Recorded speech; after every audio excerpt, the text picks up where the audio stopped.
The sun was dipping low over Alexandria, casting long shadows across the bustling harbor. Ships from far-off lands creaked against the wooden docks, and the air smelled of salt, spices, and the faint smoke of cooking fires. Among the crowd, a young woman moved with grace and quiet confidence. Her name was Berenice, daughter of a noble Greek family who had made their home in Egypt. She carried herself with a dignity that seemed beyond her years, and her eyes, dark and thoughtful, watched the world with a mixture of curiosity and caution. On that same evening, Ptolemy, heir to the throne of Egypt, walked along the harbor's edge, wrapped in a cloak that betrayed little of his royal identity. Though young, he had the air of someone burdened by responsibility. His gaze swept over the ships and merchants, but it was not trade or politics that occupied his mind. Rumors of alliances, rival kingdoms, and threats to his family were constant companions. Yet his heart longed for something beyond crowns and battles, something that could not be commanded or forced. Their meeting was not orchestrated by fate, but by chance. Berenice, curious about a foreign ship recently docked, had wandered closer to the water's edge. Ptolemy, drawn by the same ship, noticed a figure moving lightly among the crates and ropes. Their eyes met, and for a moment the bustling harbor seemed to fade. "Good evening," Berenice said softly, unsure if she should address the young man in the ornate tunic that hinted at nobility. "Good evening," Ptolemy replied, his voice low but steady. There was a warmth in it, a rare openness that he reserved for no one. "Are you waiting for someone?" "No," she said, a small smile touching her lips. "I am only watching the world pass. The ships carry more stories than most of us ever hear." Ptolemy nodded, intrigued. "And yet some stories seem meant to find us, even when we are watching." Berenice felt a flutter of something she could not name. Maybe it was curiosity, or maybe it was the undeniable pull of recognition, as if the threads of their lives had been brushing close for a long time, now finally intertwining. They walked together along the harbor, speaking of the simplest things at first: the weather, the strange goods brought from distant lands, the lives of sailors who risked everything for the sake of trade. But soon the conversation turned toward deeper matters. Berenice spoke of her dreams, the books she cherished, the music of her homeland, and the longing for a world where women's voices could be heard beyond the walls of the home. Ptolemy shared his fears and hopes, the heavy expectations of his family, and the desire to be more than a ruler defined by lineage and duty. The sun had nearly set when they paused by a small fountain, the water catching the fading light like liquid gold. Silence stretched between them, but it was not uncomfortable. It was a silence filled with possibility, with the unspoken understanding that their meeting was the beginning of something neither had expected. "I do not know why, but I feel as if I have known you longer than this evening." Berenice's heart beat faster. Perhaps some things are written in the stars, even if we cannot see the lines. As night descended, they parted with a promise, an unspoken vow to meet again, though neither knew what the future might bring. For both, that evening became a memory that lingered, a whisper of hope and connection in a world ruled by duty and expectation. Little did they know that the threads of fate were already weaving their lives together, binding them in ways neither could foresee. Love, fragile yet potent, had taken its first hesitant step across the sands of Egypt. The days following their first meeting were filled with a restless anticipation. Berenice returned to her home, her mind alive with images of the harbor, of Ptolemy's thoughtful eyes and the sound of his voice speaking as if he had always known her. She tried to focus on her daily life, the lessons with her tutors, the letters from friends, the small tasks that filled the long hours, but her thoughts always returned to him. Ptolemy, too, felt the pull of that evening. In the halls of his palace, surrounded by advisors and guards, he wandered through meetings and ceremonies with a mind distracted by memories of Berenice. Her presence lingered like sunlight through a window, warm and impossible to ignore. He was supposed to consider alliances, marriages, and political maneuvers, but his heart had found a companion in a woman he barely knew, a woman who seemed to belong to a world that was at once distant and intimately familiar. One afternoon, Ptolemy found himself walking through the marketplace, disguised in a simple cloak to move unnoticed. He had heard whispers of a festival in honor of the Nile's blessing, a celebration of abundance and the turning of the seasons. The market was alive with music, laughter, and the rich scents of roasted grains and exotic spices. He moved carefully, eyes scanning the crowd, until he saw her, Berenice, leaning over a stall of colorful fabrics, her fingers tracing the soft silk with a reverence that suggested both curiosity and care. "Berenice," he called gently, stepping closer. She turned, her eyes widening in surprise, then softening with recognition. "Ptolemy," she breathed, as if speaking his name aloud made the moment more real. They walked together through the festival, their hands brushing accidentally and sending quiet shivers through both. The crowd, the music, and the lights became a distant hum as they spoke. Berenice laughed, a sound that seemed to melt the tension from Ptolemy's shoulders. He found himself sharing thoughts he had kept hidden even from his closest advisors, the loneliness of expectation, the yearning for freedom, and the strange courage it took to admit feelings that could never be simple. Yet, amid their growing closeness, shadows lurked. Ptolemy was heir to the throne, and every movement, every word, was watched by those who sought to control him or use his decisions for their own gain. Berenice, while noble by birth, was still a subject of a kingdom ruled by politics, alliances, and unspoken obligations. Their connection, as sincere and tender as it was, existed in a world that demanded caution, secrecy, and restraint. Days turned into weeks, and their meetings became furtive, hidden in gardens, libraries, and along the quiet banks of the Nile. Each stolen conversation deepened their bond. Each shared smile strengthened the delicate threads tying them together. Ptolemy taught her the stories of Egypt's rulers and gods, the legends of heroes and kings, while Berenice spoke of Greece, of philosophers and poets whose words could capture the heart's quietest longings.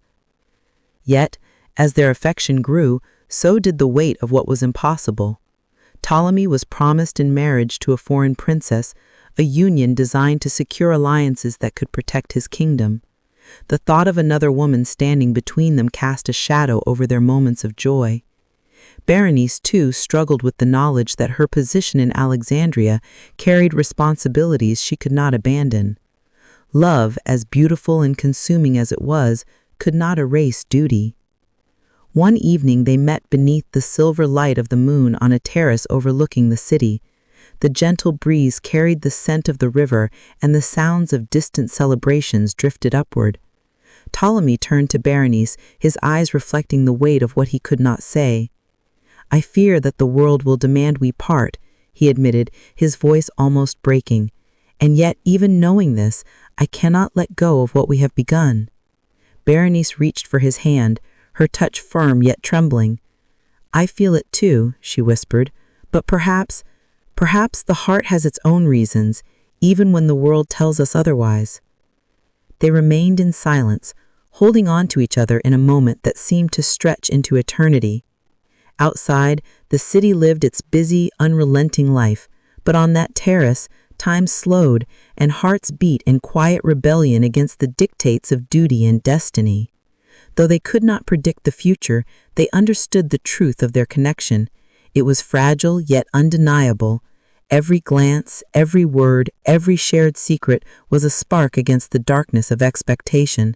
And while the shadows of politics and obligation loomed over them, in the light of the moon, Berenice and Ptolemy found a sanctuary in each other, even if only for a few stolen moments. Their love, still young and untested, had begun to root, but the world was vast and the path ahead uncertain. The warmth of their stolen moments lingered in memory, but the world outside their private sanctuary grew ever more demanding. Ptolemy returned to the palace, greeted by advisors whose eyes were sharp with expectation, their voices thick with counsel and command. Each day brought news of alliances, rivalries, and the delicate balance of power that a young ruler had to maintain. He moved through the halls with a grace born of habit, but his heart was heavy. Thoughts of Berenice were constant, and the knowledge that their love existed in the shadows gnawed at him. Berenice, too, felt the increasing strain. Her family, though loving, could not protect her from the expectations of society. Rumors traveled swiftly in Alexandria, and whispers of the heir's interest in her reached ears that could not be trusted. Every visit to the library, every walk along the Nile had to be measured, timed, and cautious. The world was watching, and love, beautiful, fragile love, was under siege by duty, politics, and circumstance. One afternoon, Ptolemy received an official message, the arrival of the foreign princess with whom he was to be married. The news arrived with the precision of a commander's decree, but it struck him like a storm.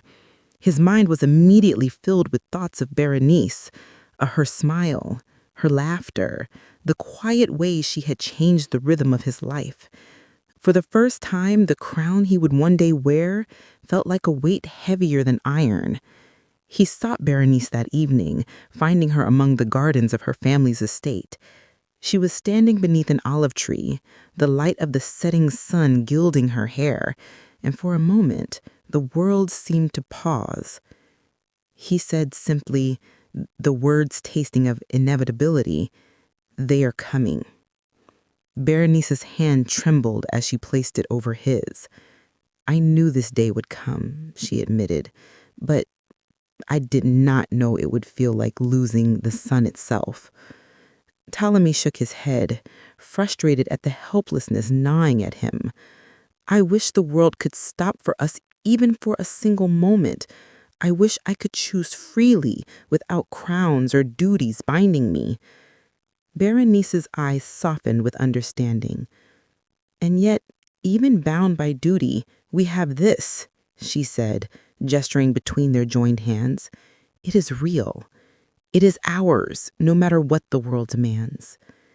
For that evening they walked along the riverbank, speaking quietly of dreams, of a life they might have shared in another world. But as night fell, the reality of the palace and the approaching marriage loomed over them like a shadow. Their moments together became tinged with sorrow. The sweetness of love mingled with the bitterness of inevitability. The arrival of the princess marked a turning point. Ptolemy's days were filled with preparation for ceremonies, feasts, and negotiations. Every word, every gesture was scrutinized. He could no longer meet Berenice freely without risking scandal or harm to her reputation. Their secret correspondence became the lifeline of their connection. Letters hidden among books, messages whispered through trusted servants, stolen glances across crowded courtyards. Each communication was precious, but each carried the risk of discovery. One night, as the palace prepared for the grand welcoming of the foreign princess, Ptolemy received a letter from Berenice. Her words were tender, yet filled with quiet sorrow. "I fear that our love, as beautiful as it is, may not survive the weight of the world. Yet I hold it in my heart, as I hope you do. Remember me when the days feel long and the nights colder than they should be." Ptolemy read the letter beneath the moonlight, the paper trembling in his hands. He pressed it to his heart, wishing he could hold her in reality rather than ink and paper. Tears blurred his vision, but he forced himself to steady his breath. Dewey was calling him, and he could not ignore it, not without risking the kingdom he would one day lead. The days that followed were heavy with unspoken longing. Ptolemy performed his duties with precision, yet every smile toward the princess, every bow, every ceremonial gesture felt hollow compared to the quiet truth of his heart. Berenice continued her own life with dignity, her eyes hiding a storm of emotion that no one could see. They had love, yes, but it was a love that existed in fragments, in whispers, in glances stolen from the watchful eyes of the world. One evening, Ptolemy visited the terrace where they had shared their first moonlit conversation. He whispered to the night sky, as if the stars themselves could carry his message. "Berenice, though the world divides us, you are with me in every thought, every breath. I do not know what tomorrow will bring, but I know this: our love is real, and nothing can take that away." Across the city, Berenice stood on her own balcony, the river reflecting the silver light of the moon.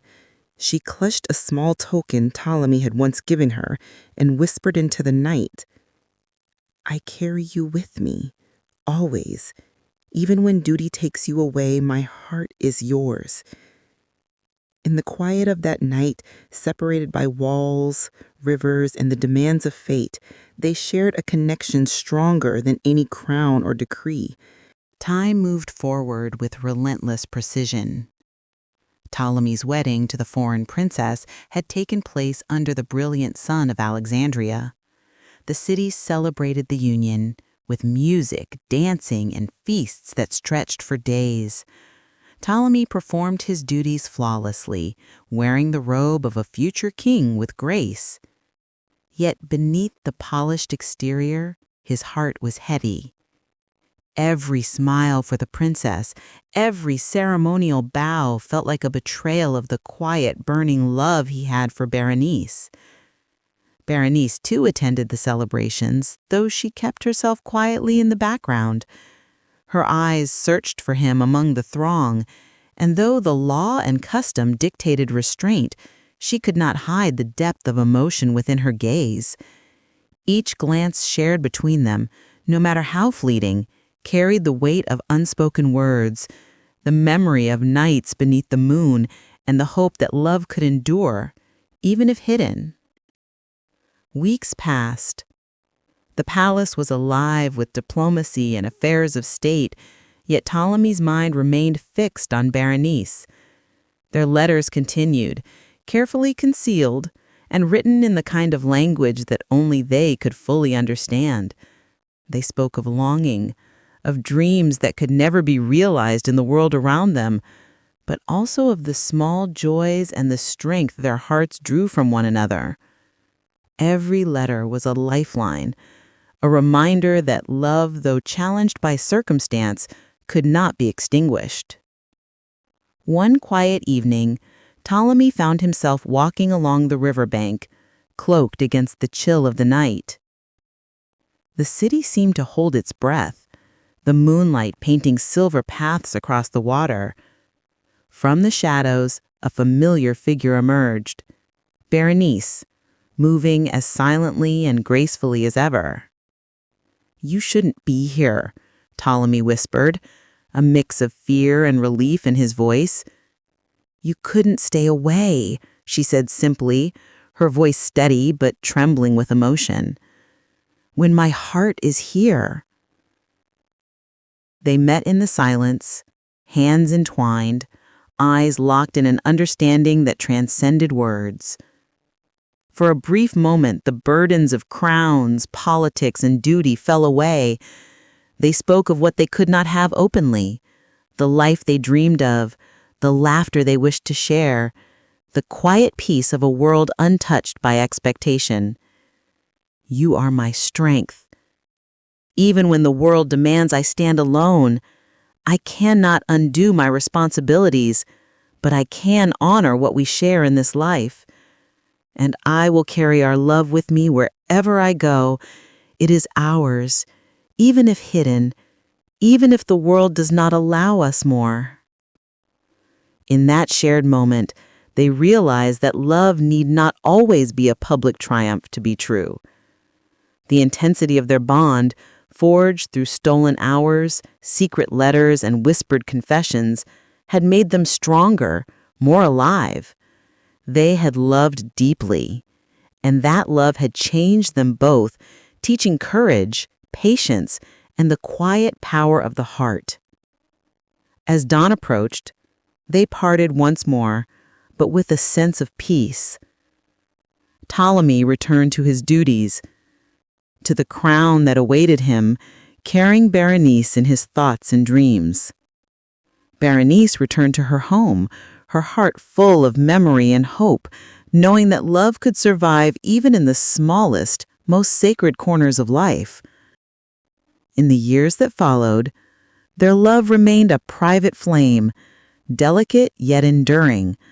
Though the world moved on with its demands and politics, the connection between Berenice and Ptolemy endured beyond time, beyond duty, and beyond distance. They had discovered that love was not only in grand gestures or public celebrations.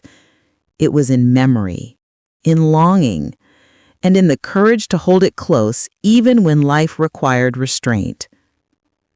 And so, under the eternal sky of Egypt, their hearts beat in quiet harmony, a testament to love that endures, even when the world would keep it hidden.